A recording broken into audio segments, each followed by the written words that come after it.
It's my feel-good breakfast show. Welcome back to a little pageantry showdown. I think one of the most nerve-wracking aspects of any prestigious pageant are the questions to the queens. But for our reigning Mrs. S.A., Jo Judnick-Wilson, and the seasoned CEO, Joni Johnson, our next game should be a piece of cake, even if it is a donut-made cake. It's the Expresso Breakfast Pageant, and this is how it is going to go down.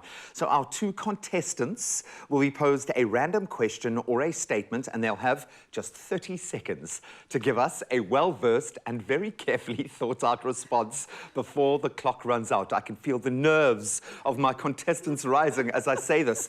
So we have a very honoured presenting panel serving as the judges, and they are tough. So ladies, we're going to need you to show us what you got. So before we clock in, let's invite our contestants into our battle arena.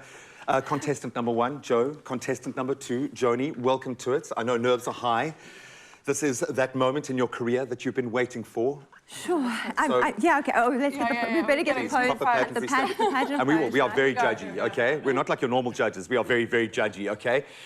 So I'm going to start... I'm nervous. I'm actually terrified in this moment. And I just want to say, I might be seasoned, but I'm also rustic. That's what I say after everything I cook in the kitchen, okay? I say it's rustic. It's beautiful. And we are there for that. What you have, ladies, is BMT, and I cannot wait. Remember, for us, entertainment value, whether you go horribly wrong or you get it right, it still works for us. So we're going to start now with you, Joni, okay?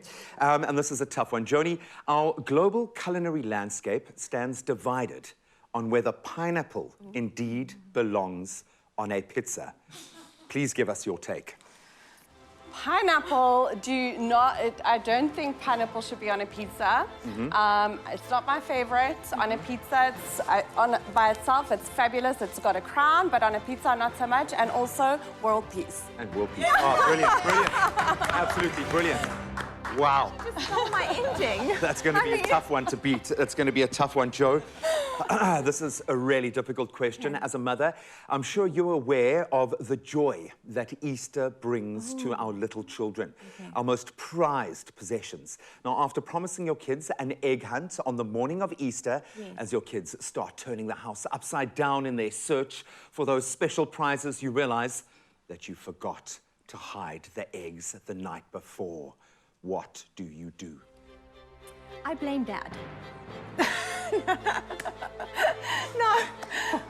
Truthfully speaking, though, unfortunately, I have had that mom fail. And luckily, I could blame the weather because it was pouring with rain.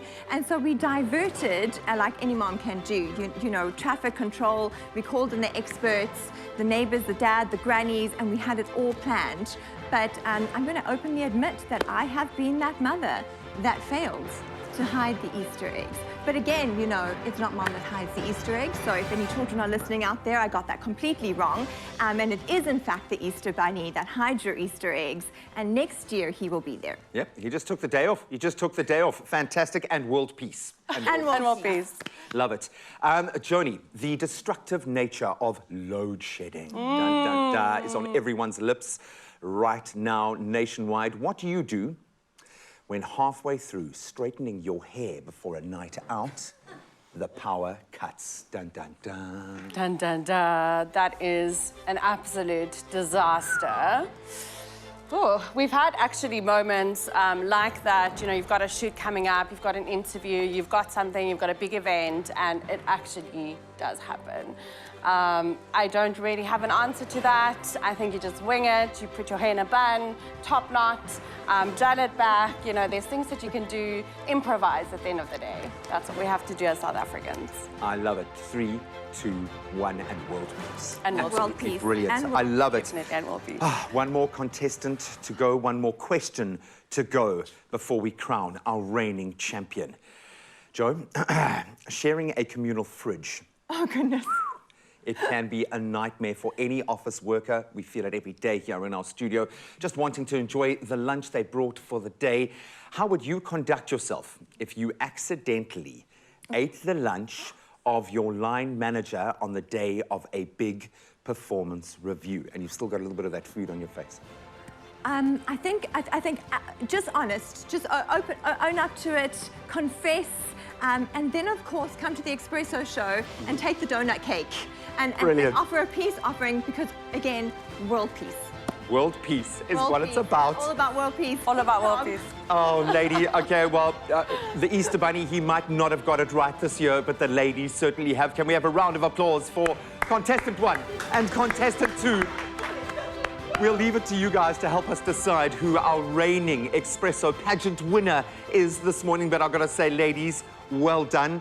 In the face of real adversity, you showed your big match temperament. Can we get a round of applause for our 2 champions in studio this morning?